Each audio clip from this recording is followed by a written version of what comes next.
Pagi hari ini kita akan membahas tentang doa Bapa kami sebagaimana yang saya sudah sampaikan ya. Apa yang sudah boleh saya sampaikan dalam kesempatan kemarin ya. Mari kita kembali membacanya di dalam Matius pasal yang ke-6 ya. Saya mau setiap kita mengerti bahwa apa yang diajarkan ini langsung dari pemilik surga. Siapa? Tuhan Yesus Kristus. Nah, kalau doa yang diajarkan dari pemilik surga tentunya mengandung makna yang luar biasa. Kita menyebutnya sebagai doa Bapa kami ya. Tetapi biasanya saya mengatakan bahwa mari kita berdoa sebagaimana yang Tuhan Yesus ajarkan doa ini ya. Jadi umumnya orang berkata doa Bapa kami. Kenapa? Karena dimulai dengan kata Bapa kami ya. Lalu selanjutnya seterusnya dan seterusnya ya. Nah, Bapak Ibu saudara kasih dalam Tuhan, perhatikan di sini apa yang dikatakan oleh Tuhan Yesus berkaitan dengan doa Bapa kami ini, di mana dia mengatakan di dalam ayat yang ke-8 ya kan dikatakan jadi janganlah kamu seperti mereka. Lalu dikatakan ayat yang ke-9 maksud saya. Karena itu berdoalah demikian. Apa yang dikatakan oleh Tuhan Yesus? Bapa kami yang di surga. Nah, perhatikan Bapak Ibu saudara kasih dalam Tuhan, apa yang menjadi konteks daripada penulisan ayat firman Tuhan ini. Sehingga Tuhan Yesus mengajarkan doa itu sebaiknya demikian. Oke, kenapa? Karena kita sudah membahasnya hari kemarin tentang dikatakan dalam ayat yang kelima, dan apabila kamu berdoa, janganlah berdoa seperti orang munafik. Siapa orang munafik? Orang yang pura-pura baik, orang yang pura-pura beribadah, orang yang pura-pura setia. Sehingga waktu Tuhan Yesus berkata, beginilah kamu berdoa. Doanya yaitu Bapa kami. Kenapa dikatakan Bapa kami? Inilah yang perlu kita pahami. Waktu kita bicara tentang kata kami, tidak menunjuk kepada Bapakku yang di surga, tetapi Bapa kami yang di surga. Ini artinya bahwa Allah Bapa, Sang Pencipta manusia, siapapun manusianya,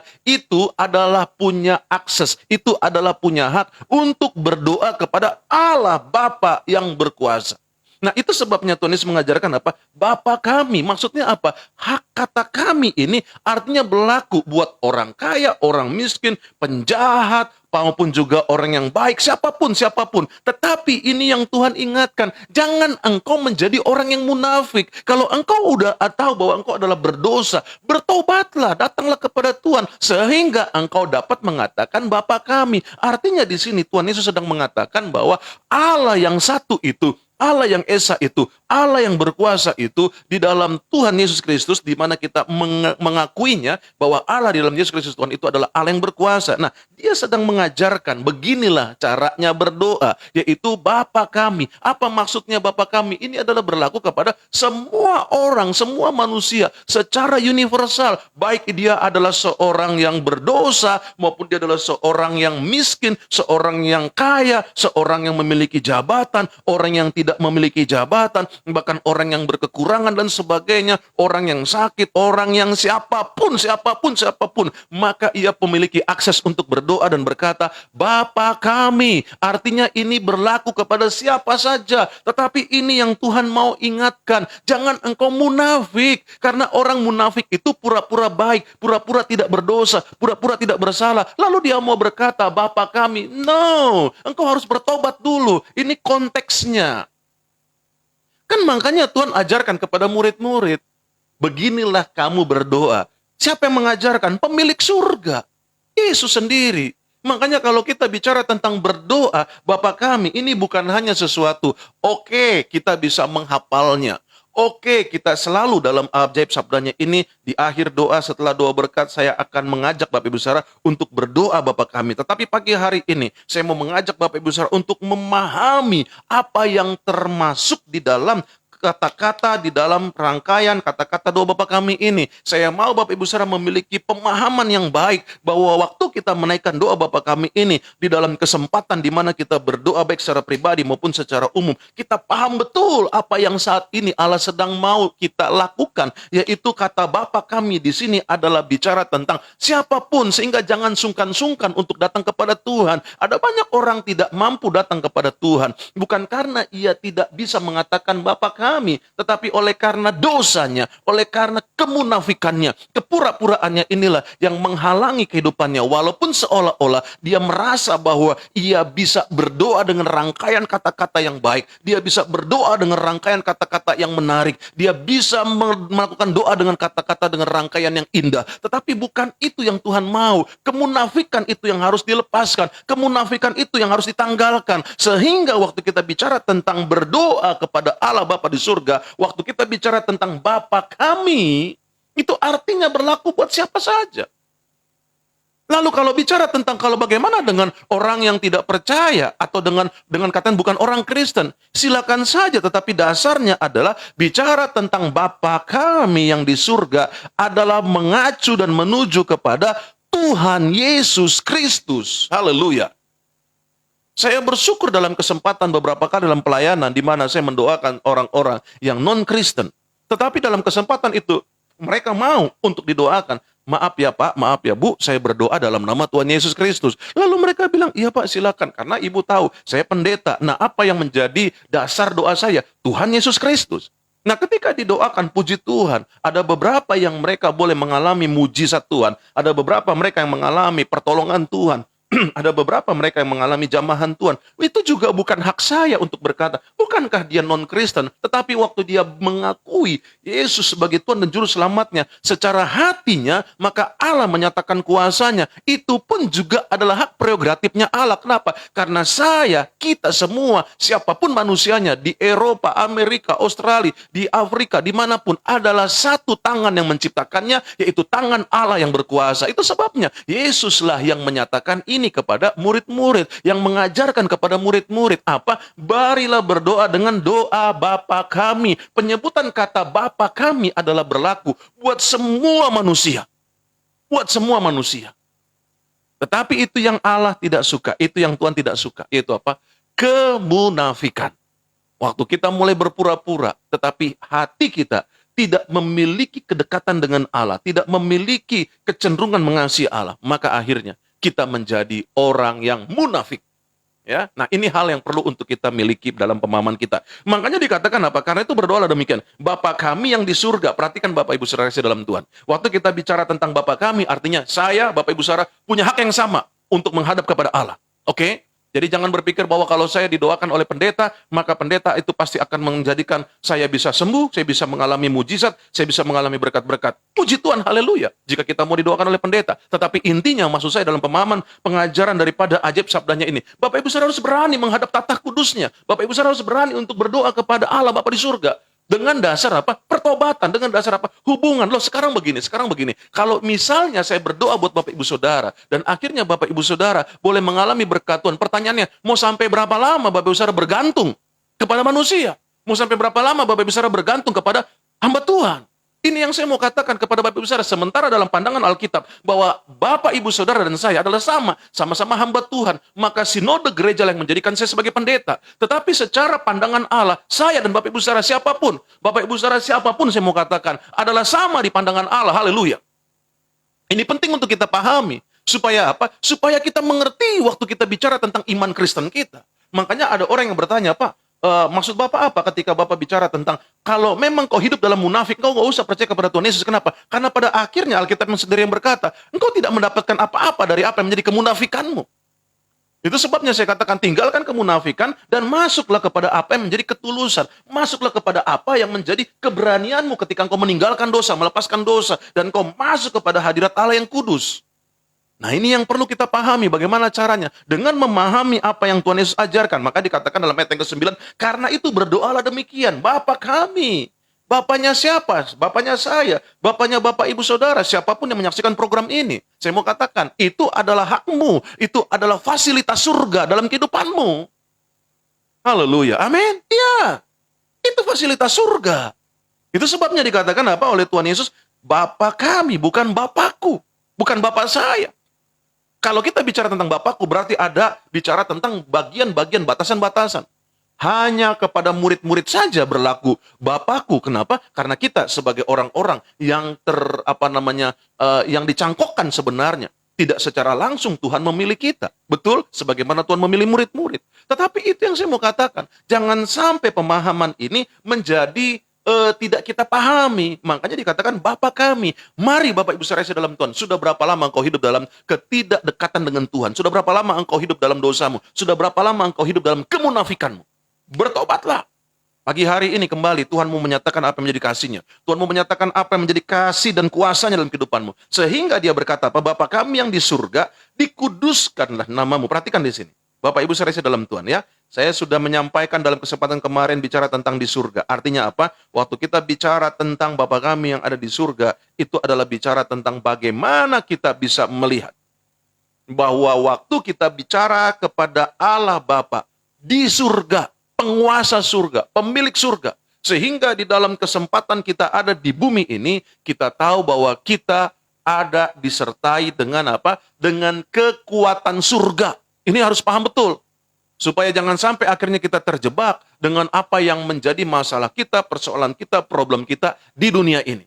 Jadi waktu kita bicara tentang apa yang menjadi kebenaran firman Tuhan ini, Bapak Ibu saudara harus paham betul ya. Haleluya. Mari Bapak Ibu saudara kasih dalam Tuhan. Jadi jelas ya di sini ya, bahwa apa yang dikatakan di situ bicara tentang doa Bapa kami yang di surga itu adalah hak kita semua bersama dan Ia adalah di surga. Artinya apa? Surga yang menjadi kekuasaannya, apalagi bumi itu tentu ada dalam kekuasaannya. Selanjutnya dikatakan apa? Di dalam rangkaian doa Bapa kami ini, yaitu apa? Dikuduskanlah namamu.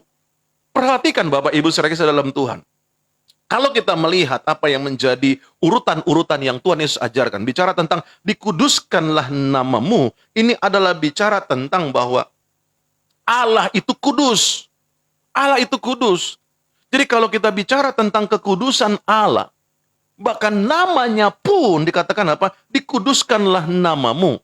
Nama Allah siapa sih? Bapak Ibu saudara dalam Tuhan, saya mau menunjukkan dalam keberadaan Bapak Ibu saudara ya. Jadi begini, kalau Bapak Ibu saudara mengetahui bahwa Yesus itu Tuhan, Yesus itu Allah sebenarnya. Lalu mungkin kita bertanya begini, kapan Tuhan Yesus itu datang ke dunia atau mulai berperan ya kan sebagai Allah di dalam peranannya. Nah, Bapak Ibu saudara dalam Tuhan perhatikan di sini, bahwa apa yang kita lihat dalam Alkitab Perjanjian Lama, di mana kita menemukan kenyataan, yaitu bahwa ada penulisan malaikat Tuhan atau malaikat Allah. Kalau Bapak Ibu saudara baca dalam Perjanjian Lama, malaikat Allah itu selalu memutuskan. Ingat, malaikat itu adalah utusan Allah. Dia tidak boleh memutuskan, tetapi tidak dengan malaikat Tuhan. Tidak dengan malaikat Allah. Ya, ini pemahaman yang perlu Bapak Ibu saudara pahami.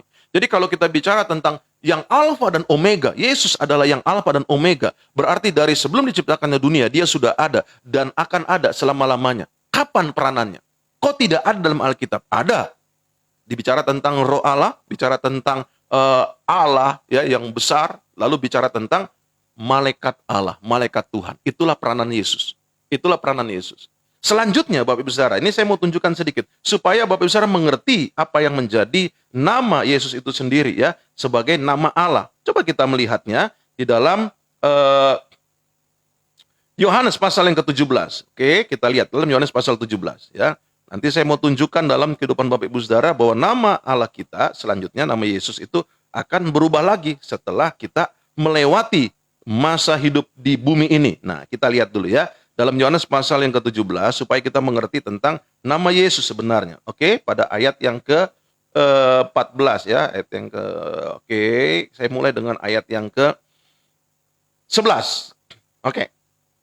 Ayat yang ke-11. Yohanes 17 ayat 11 dikatakan demikian. Dan aku tidak ada lagi di dalam dunia, tetapi mereka masih ada di dalam dunia, dan aku datang kepadamu ya Bapa yang kudus, peliharalah mereka dalam namamu, yaitu namamu yang telah engkau berikan kepadaku, supaya mereka menjadi satu sama seperti kita. Selama aku bersama mereka, aku memelihara mereka dalam namamu, yaitu namamu yang telah engkau berikan kepadaku. Siapa?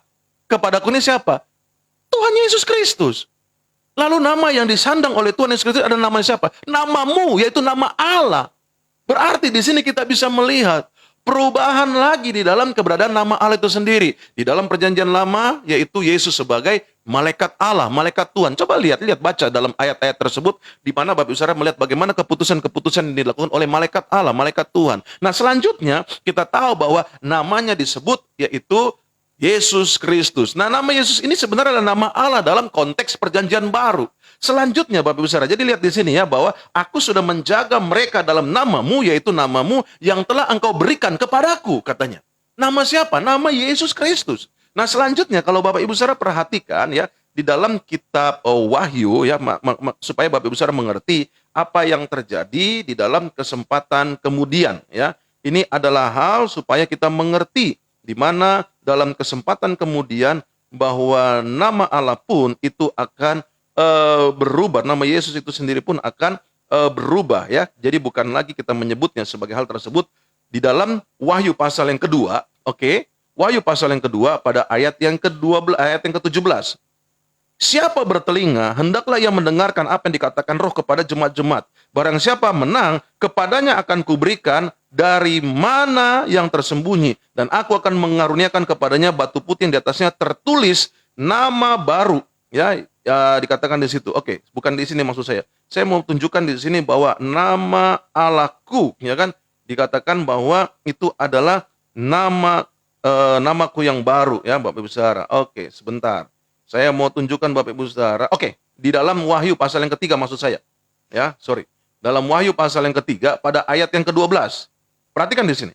Barang siapa menang, ia akan kujadikan soko guru di dalam bait suci Allahku, dan ia tidak akan keluar lagi dari situ. Dan padanya akan kutuliskan nama Allahku, nama kota Allahku, yaitu Yerusalem baru, yang turun dari surga dari Allahku, dan namaku yang baru. Haleluya. Perhatikan di sini. Berarti kita bisa melihat ketika Yesus berperan di dalam perjanjian lama sebagai apa? Malaikat Tuhan, sebagai malaikat Allah. Tetapi dalam perjanjian baru, ia berperan sebagai Yesus Kristus Tuhan.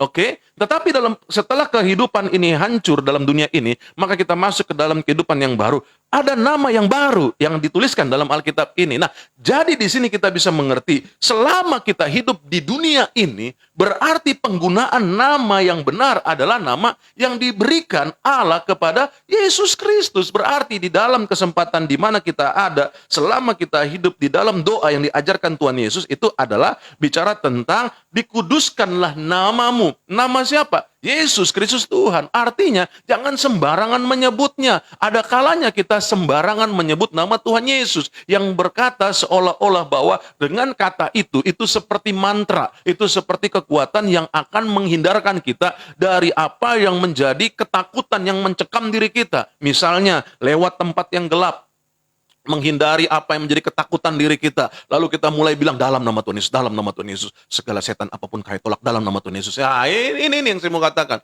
Dia tidak memahami, artinya kalau ia memahami ada hubungan yang erat dalam hidupnya dengan Tuhan, maka ia tidak perlu mentengking-tengking ataupun juga melakukan hal-hal yang seperti rapalan, yang seperti mantra-mantra, ya kan? Dalam nama Yesus, dalam nama Yesus, dalam nama Yesus, dalam. Apa itu maksudnya?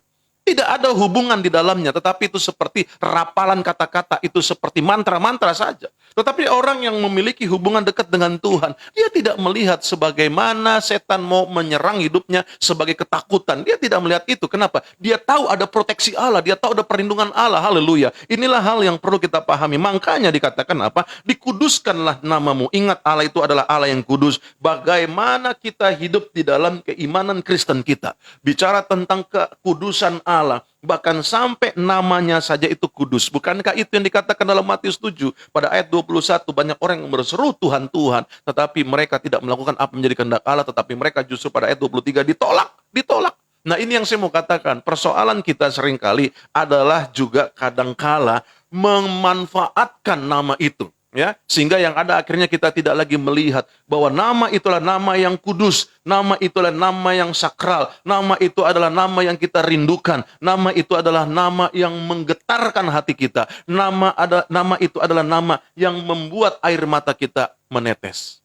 Ini yang perlu untuk kita pahami. Sehingga dalam kesempatan pagi hari ini, Bapak Ibu saudara dalam Tuhan, mari kita melihat lebih jauh, bicara tentang apa yang dikatakan dan diajarkan Tuhan Yesus. Supaya kita mengerti bagaimana kita harus berdoa. Ini adalah rumusan, inilah ajaran yang diajarkan oleh pemilik surga itu sendiri. Jadi bagaimana kita bisa berdoa dengan pemahaman, bukan bicara tentang hafalan, bukan bicara tentang sepertinya kita lakukan setiap harinya. Saya dengan keluarga saya setiap hari harus menaikkan doa Bapa kami. Tetapi itu yang saya mau katakan. Kenapa? Dalam pemahamannya akan berjalan secara step by step. Saya percaya hal ini pun juga dialami oleh Bapak Ibu Saudara. Dengan kita pagi hari ini belajar akan hal ini, tentunya hal ini akan membawa kita semakin hari semakin mengerti waktu kita bicara tentang berdoa kepada Allah Bapa kami, ya, adalah Allahnya saya, Allahnya Bapak Ibu Saudara, Allahnya semua manusia di dalam Yesus Kristus Tuhan. Selanjutnya dikatakan, bukan hanya dikatakan bahwa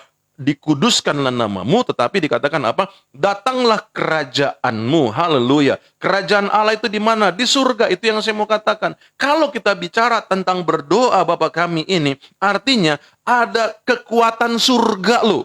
Waktu bicara tentang datanglah kerajaanmu, Yesus sedang mengajarkan sebagai pemilik surga, kalau engkau berdoa, kalau engkau berseru kepada Allah, tenang saja nak, aku akan mengerahkan kekuatan surga untuk menjaga, untuk melindungi, untuk memberkati kehidupanmu. Itu sebabnya dikatakan, datanglah kerajaanmu. Siapa yang mengatakan ini? Yesus sebagai pemilik surga. Dia yang mengajarkan, berdoalah, dikuduskanlah namamu, dan datanglah kerajaanmu. Haleluya. Inilah hal yang perlu untuk kita pahami dalam kehidupan kita. Ingat satu kali ketika Elia waktu itu, ya, di mana ada orang-orang yang menyerang, ya kan, lalu mulai ketika pasukan itu ada, maka Gehazi bujangnya melihat bahwa kepungan yang luar biasa itu mengepung dalam kehidupan orang-orang Israel pada waktu itu. Tetapi ketika Elia berkata, maka dia berdoa dan dibukakanlah yang namanya matanya Gehazi ini sendiri, ya, sehingga dia melihat begitu banyak bala tentara surga yang melebihi daripada kekuatan musuh pada masa itu, ya kan. Nah, inilah yang saya mau katakan. Kalau kita punya masalah, kalau kita punya persoalan, ingatlah akan kata-kata dari yang Tuhan Yesus ajarkan ini. Datanglah kerajaanmu, artinya apa? Kekuatan kita bukan dari bumi, kekuatan pertolongan kita bukan dari bumi adanya, bukan dari manusia, tetapi dari Allah. Dengan apa? Dengan kekuatan kerajaannya. Bayangkan, ia tidak berkata, datanglah malaikat-malaikatmu, no. Tetapi bicara tentang kerajaan ini artinya ada di dalamnya malaikat Tuhan, ada di dalamnya berkat Tuhan, ada di dalamnya kuasa Tuhan, ada di dalamnya mujizat Tuhan. Ini menjadi satu bagian completely. Ini adalah satu bagian yang menyeluruh dalam kehidupan kita sebagai orang percaya. Sehingga waktu kita bicara tentang datanglah kerajaanmu, ini adalah bicara tentang kekuatan Allah yang luar biasa. Haleluya. Puji Tuhan. Amin. Oleh karena itu Bapak Ibu saudara dalam Tuhan, mari kita mulai memahami akan hal ini. Supaya jangan sampai kita akhirnya tidak mengerti bahwa ada otoritas surga yang turun ketika kita mulai berdoa dan berkata, datanglah kerajaanmu. Haleluya. Selanjutnya Bapak Ibu saudara dikatakan di dalam rangkaian kata yang diajarkan Tuhan Yesus, jadilah kehendakmu di bumi seperti di surga. Inilah hal yang juga perlu kita pahami. Ketika Tuhan Yesus mengajarkan, jadilah kehendakmu, itu artinya pasti itu yang terbaik. Jadi jangan membawa apa yang menjadi keinginanmu, jangan membawa apa yang menjadi keegoisanmu, jangan membawa apa yang menjadi nafsu serakahmu, jangan membawa apa yang menjadi keinginanmu ketika engkau hidup dalam kesempatan hidup yang Tuhan berikan sebagaimana pagi hari ini.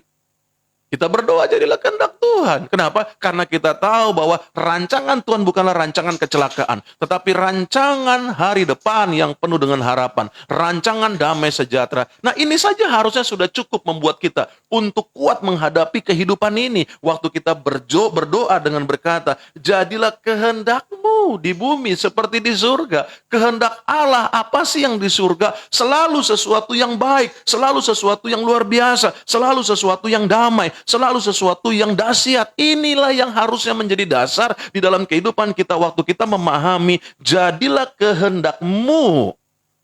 Jadi jangan sampai kita memaksakan kehendak kita. Tuhan kenapa sih Tuhan? Kok saya sampai sekarang mengalami sakit? Tuhan kenapa sih Tuhan? Kok sampai sekarang saya mengalami kekurangan ekonomi? Tuhan kenapa sih Tuhan? Kok sampai sekarang rumah tangga saya belum dipulihkan Tuhan? Nah ini yang saya mau katakan. Jangan kita salah mengerti.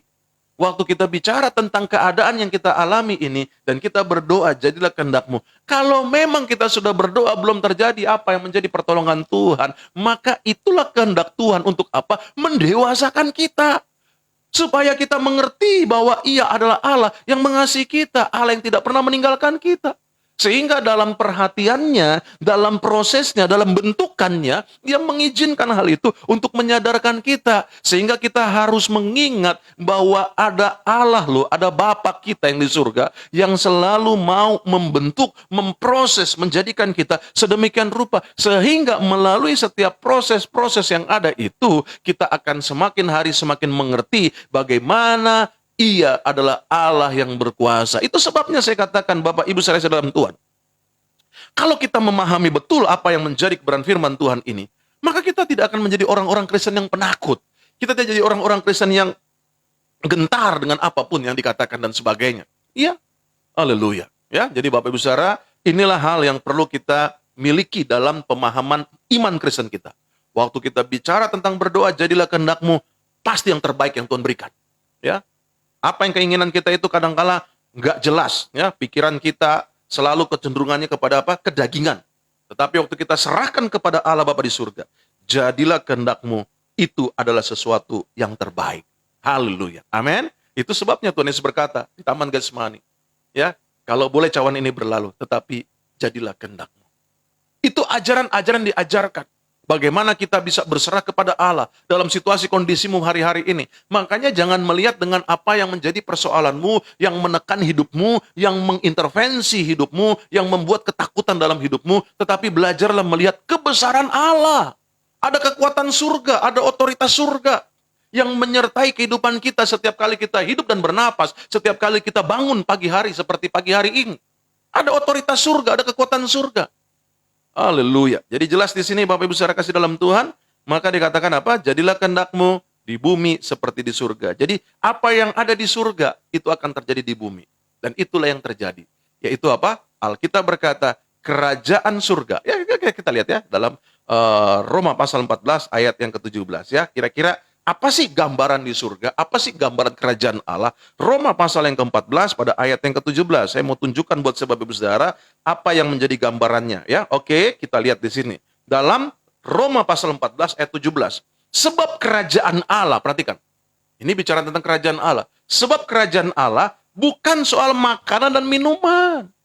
Makanan dan minuman itu hanyalah untuk menopang keberadaan tubuh jasmani kita. Makanan dan minuman itu ada batasnya. Saya tanya coba Bapak Ibu saudara kasih dalam Tuhan, kalau makan coba, mau 5 piring, mau 10 piring, kan enggak kan? Kita hanya makan paling kuat itu 2 piring, ya kan? Tetapi selama ini, ya kan, saya makan hanya setengah piring. Karena saya tahu timbangan saya sudah makin bertambah. Kalau saya nggak kontrol, kan begitu. Tapi itu yang saya maksudkan. Kebutuhan jasmani kita itu ada batasnya. Nah inilah hal yang perlu untuk kita pahami dalam kehidupan kita. Makanya dikatakan apa? Kerajaan Allah itu bukan soal makan dan minum. Bukan hal-hal yang jasmani. Tetapi dikatakan apa? Soal kebenaran. Yohanes 17 ayat 17 mengatakan apa? Kebenaran itu adalah firman Allah. Jadi ini bicara tentang firman Allah. Lalu bicara tentang apa? Damai sejahtera dan sukacita oleh Roh Kudus. Haleluya. Jadi kalau kita bicara kembali kepada doa Bapa kami dalam konteks yang ada. Yaitu dikatakan apa? Jadilah kehendak-Mu. Artinya apa? Di bumi seperti di surga. Di surga ada apa? Yang pasti ada damai sejahtera. Yang pasti ada sukacita. Yang pasti ada kebenaran. Oleh apa? Roh Kudus. Haleluya. Ya, ini penting untuk kita pahami Bapak Ibu saudara dalam Tuhan. Selanjutnya dikatakan apa? Dalam rangkaian doa yang diajarkan Tuhan Yesus ini, berikanlah kami pada hari ini makanan kami yang secukupnya. Haleluya. Sebenarnya apa yang menjadi persoalan dalam diri manusia adalah apa? Rasa tidak pernah cukup. Rasa tidak pernah cukup. Makanya Tuhan Yesus ajarkan berkat Tuhan apa dikatakan apa? Berikanlah kami pada hari ini makanan kami yang secukupnya. Kenapa ada orang korupsi? Kenapa ada orang suka mengambil hak yang bukan haknya? Karena merasa tidak cukup. Rakus, serakah. Betul. Apa yang dimiliki itu rasanya seperti kurang. Dan itu adalah tipikal manusia daging. Ya, manusia daging seperti itu. Makanya saya bingung kalau dikatakan begini, orang kaya itu adalah orang yang memiliki ini, itu, dan sebagainya. Buat saya tidak. Dalam kekayaan sebagai orang dunia, seperti itu. Orang kaya dunia memiliki beberapa rumah misalnya. Saya perlu rumah ini ya, kecuali memang dia bisnisnya itu. Saya mau katakan, waktu dia punya rumah ini 1, 2, 3, 4, lalu punya mobil ini 1, 2, 3, 4, sebenarnya itu adalah bicara tentang orang yang kekurangan. Loh, benar. Kalau kita bicara tentang kekayaan secara Kristen ya, secara konteks Kristen, maka jelaslah, maka ia akan memberi. Itu orang kaya. Orang kaya kan artinya apa? Dia memiliki lebih lalu dia memberi. Tapi orang yang kekurangan dia selalu meminta, mendapatkan. Kenapa? Karena dia konteksnya Kristen yang miskin. Ya, kalau boleh saya katakan ya orang-orang dunia begitu, kumpulin semua. Sampai akhirnya apa yang terjadi? Pandemi terjadi, maka mulai sekarang berpikir untuk menjual. Haleluya. Nah, Bapak Ibu saudara dalam Tuhan, perhatikan di sini. Berikanlah kami pada hari ini makanan kami yang secukupnya. Artinya apa? Untuk kita bisa makan saja, untuk kita bisa menikmati makanan minum yang ada seadanya saja, kita bisa bersyukur. Haleluya. Itu sebabnya dalam kesempatan ketika saya mengalami serangan COVID-19 yang ada, dalam kondisi hari-hari di mana saya susah sekali untuk makan. Betul Bapak Ibu saudara. Di situ baru saya merasakan bagaimana kita bisa berdoa untuk meminta supaya diberi kekuatan. Karena saya makan cuma 2 sendok, saya paksa dengan air panas, ya kan, lalu mulai paksa lagi dalam kekuatan pikiran saya gini, kalau saya tidak makan maka sakit ini akan semakin bertambah. Seperti itu. Jadi kita minta berdoa, Tuhan mampukan saya untuk menyelesaikan makanan ini. Bayangin Bapak Ibu saudara, ya kan? Doanya udah lain. Makanya kalau kita dapat apa yang bisa kita makan hari ini, bersyukur, gitu loh. Apa yang bisa kita dapatkan sebagai bentuk untungan dari apa yang menjadi usaha kita, bersyukur. Artinya apa? Ada berkat Tuhan. Makanya dikatakan, berikanlah kami pada hari ini makanan kami yang secukupnya. Tuhan sedang mengajarkan apa yang menjadi keterbatasan yang ada. Supaya apa? Supaya kita tidak masuk ke dalam dosa kesombongan dengan apa yang kita ukur, dengan apa yang kita miliki, ya kan? Sebagai kelebihan-kelebihan yang ada. Haleluya. Selanjutnya, di dalam rangkaian apa yang diajarkan Tuhan Yesus dikatakan, dan ampunilah kami akan segala kesalahan kami, seperti kami juga mengampuni orang yang bersalah kepada kami. Haleluya. Perhatikan Bapak Ibu saudara dalam Tuhan. Perhatikan di sini. Kata ampunilah kami akan segala kesalahan kami.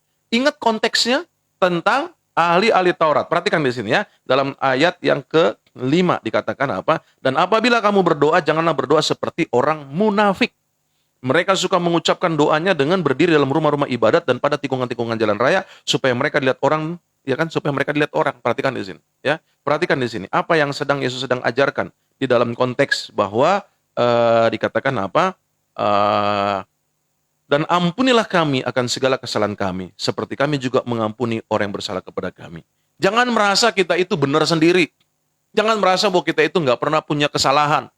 Kepada suami, kepada istri, kepada orang tua, kepada anak-anak, atau kepada siapapun. Ini yang Tuhan sedang ajarkan. Normalnya manusia, siapapun, saya dan Bapak Ibu saudara, pasti punya kesalahan. Pasti punya kesalahan. Nah, itu sebabnya dalam setiap doa kita harus menyadarkan diri kita. Ampuni kesalahan kami. Tapi ada orang yang nggak tahu diri.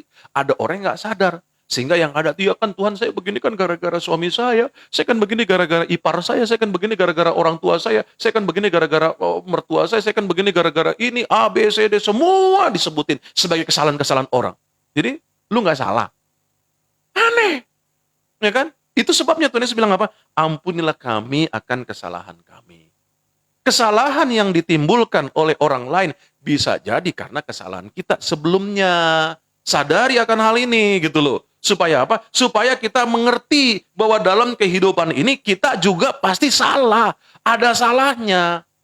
Itu yang Tuhan ajarkan. Selanjutnya waktu kita bicara tentang supaya kita juga diampuni, kalau kita sadar kita ini diampuni, tahu diri, kita juga harus mengampuni orang. Karena kalau kita mengacu kembali ke dalam Matius pasal yang ke-6, pada ayat yang ke-14 dikatakan apa? Karena jikalau kamu mengampuni kesalahan orang, Bapamu yang di surga akan mengampuni kamu juga. Jadi harus dari kitanya. Kalau kita tidak bisa mengampuni orang, ya kita nggak diampuni oleh Bapa di surga. Gitu loh, ya. Makanya dikatakan apa? Tetapi jikalau kamu tidak mengampuni orang, Bapamu juga tidak akan mengampuni kesalahanmu sampai mati. Kita tidak mengampuni orang sampai mati juga dosa kita nggak diampuni. Alkitab yang mengatakannya. Itu sebabnya dalam ayat-ayat Alkitab yang diajarkan oleh Tuhan Yesus sebagai doa, yang diajarkan ini mengingatkan kepada kita, hei, kita ada salahnya. Saya ada salahnya. Tetapi itu yang saya mau katakan, jangan lalu kita merasa kita tidak ada salahnya. Ya. Lalu apa yang dikatakan oleh Tuhan Yesus? Dan ampunilah kami akan segala kesalahan kami, seperti kami juga mengampuni orang yang bersalah kepada kami. Ini penting untuk kita pahami, untuk kita datang berdoa kepada Tuhan. Haleluya. Amin, Bapak Ibu. Puji Tuhan. Selanjutnya dikatakan apa? Dan janganlah membawa kami ke dalam pencobaan. Ada banyak hal-hal yang terjadi dalam kehidupan kita itu sebagai pencobaan. Di mana kalau kita mengacu dalam kehidupan kita melalui kebenaran firman Tuhan dalam Yakobus, ya kan dikatakan demikian. Ya, oke. Yakobus pasal yang pertama dikatakan demikian. Saudara-saudaraku, anggaplah sebagai suatu kebahagiaan apabila kamu jatuh ke dalam berbagai-bagai pencobaan, sebab kamu tahu bahwa ujian terhadap imanmu itu menghasilkan ketekunan. Dan biarkanlah ketekunan itu memperoleh buah yang matang supaya kamu menjadi sempurna dan tidak berkekurangan suatu apapun. Tetapi apabila ada, dikatakan apa? Saya mau tunjukkan begini, langsung saja. Karena mengingat waktu yang ada, ya kan? Saya mau tunjukkan bagaimana, nah, ayat yang ke 13 ya. Dikatakan demikian dalam Yakobus 1 ayat 13. Apabila seorang dicobai, janganlah ia berkata, pencobaan ini datang dari Allah. No, Allah nggak pernah mencobai manusia. Sebab Allah tidak dapat dicobai oleh yang jahat dan ia sendiri tidak mencobai siapapun. Perhatikan hal ini.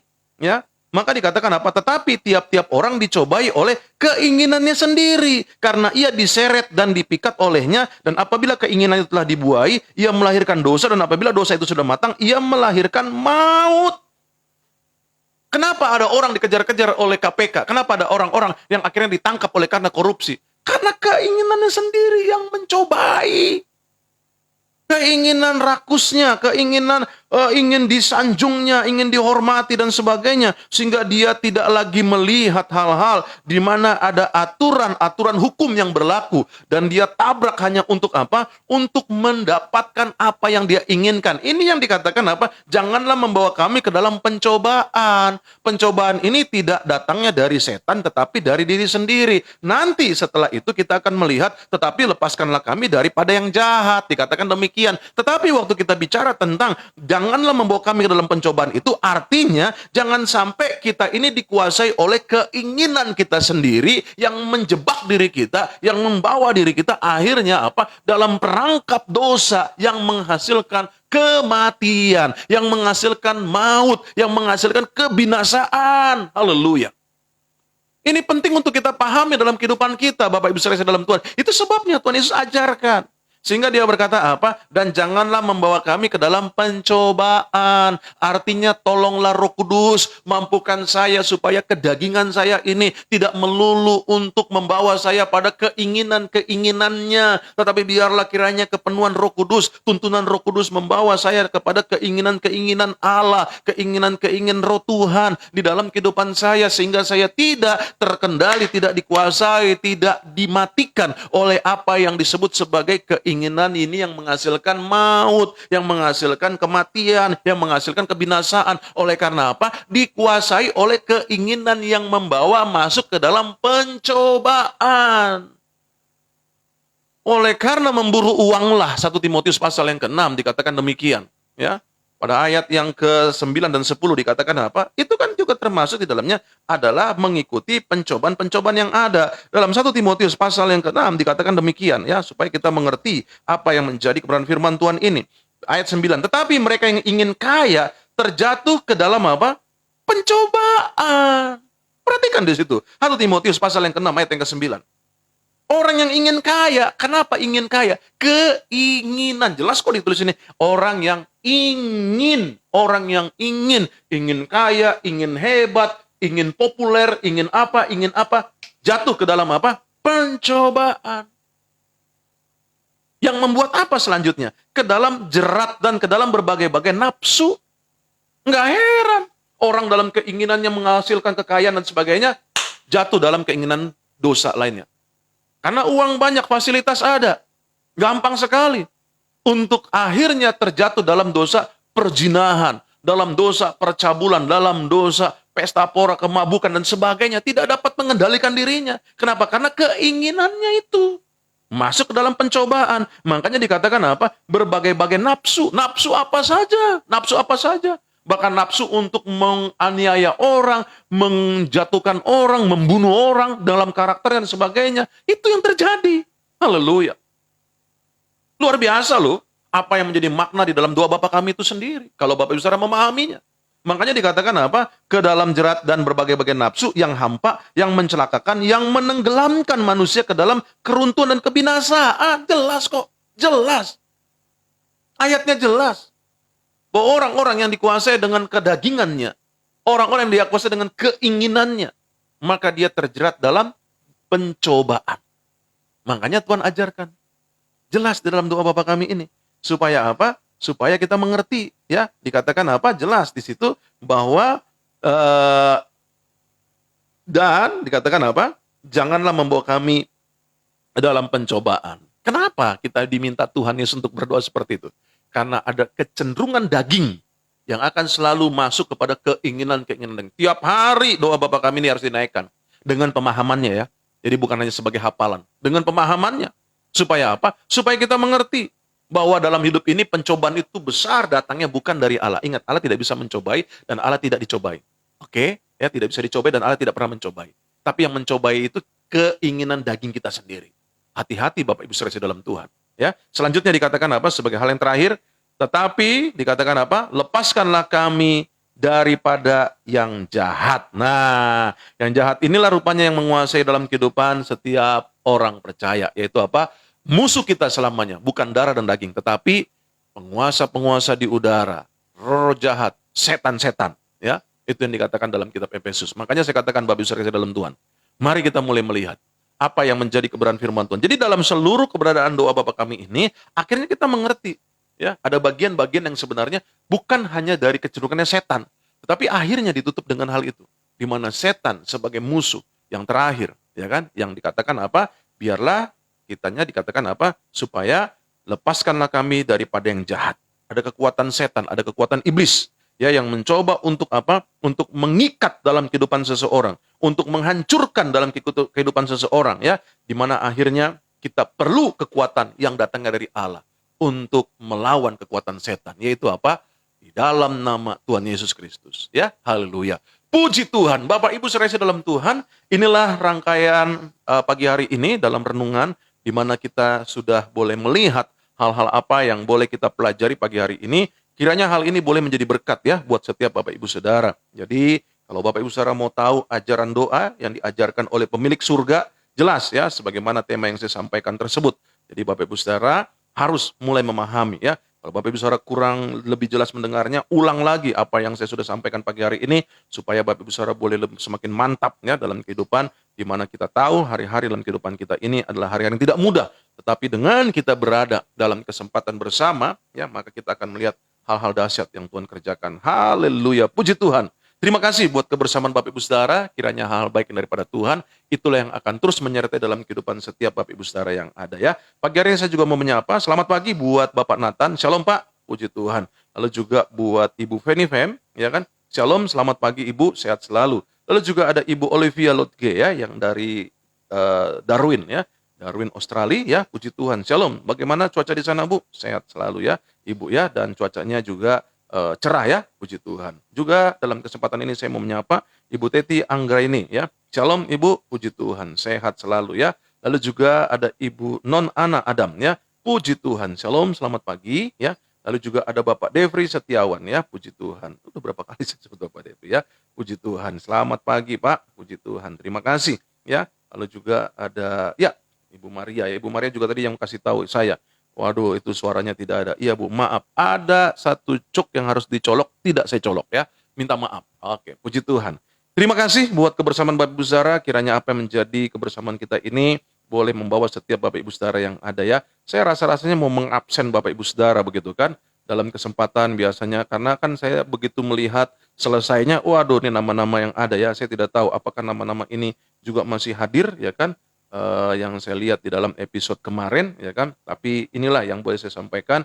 Minta maaf ya kalau Bapak Ibu Saudara bersama, tetapi saya tidak menyebutkan nama Bapak Ibu Saudara. Biarlah apa yang menjadi kebersamaan pagi hari ini tidak mengurangi sukacita kita karena saya belum menyapa Bapak Ibu Saudara ya, Bapak Ibu Saudara ya.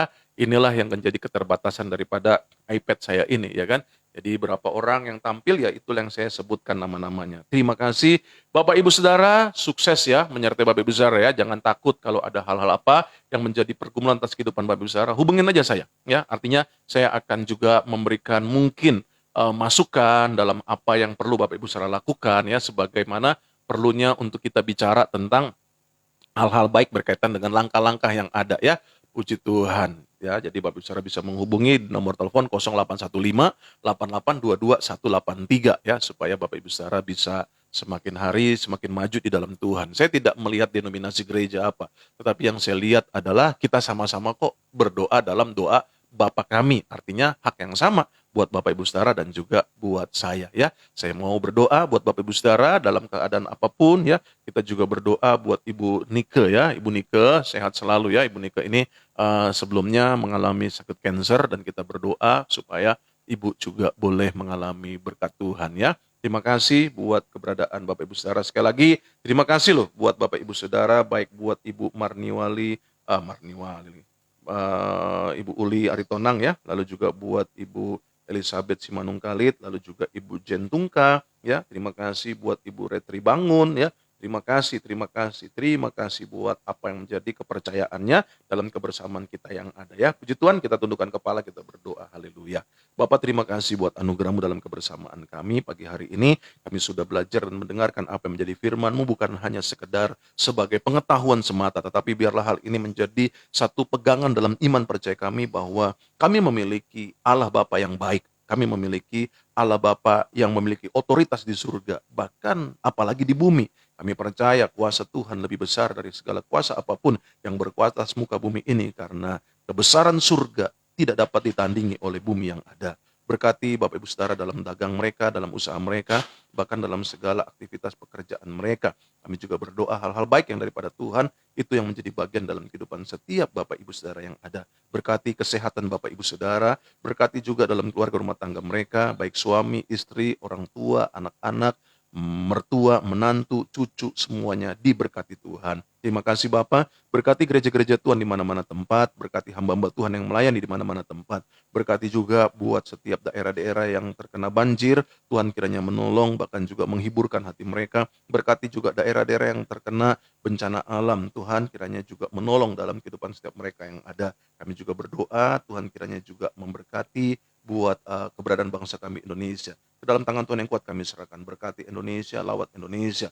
Berkati juga Bapak Presiden, berkati juga buat Bapak Wakil Presiden, para menteri, bahkan juga berkati buat para kepala daerah, berkati juga buat para pemimpin-pemimpin bangsa kami yang ada. Berkati juga ya Tuhan buat TNI, Polri, Panglima, Kapolri, Tuhan berkati. Bahkan setiap mereka yang saat ini juga sebagai tenaga medis, dokter, perawat, suster, maupun brother, Tuhan kiranya juga memberkati mereka. Tutup bungkus dengan kuasa dari Yesus. Kami juga berdoa, Tuhan berkati kalau ada di antara setiap Bapak Ibu Saudara saat ini yang sedang terpapar virus corona, yang ada dalam keadaan isolasi mandiri. Dalam nama Tuhan Yesus hamba berdoa, sembuhlah oleh kuasa bilur darah Tuhan Yesus. Kuasa Tuhan mematikan setiap virus corona yang ada. Bahkan kalau saat ini juga ada yang dirawat di rumah sakit, sembuh oleh kuasa bilur darah Tuhan Yesus. Mujizat Tuhan dinyatakan, kesembuhan terjadi. Terima kasih Bapa di surga. Akhirnya kami bersyukur buat apa yang menjadi anugerah dan kebaikan Tuhan dalam kehidupan setiap kami semua yang ada. Haleluya. Akhirnya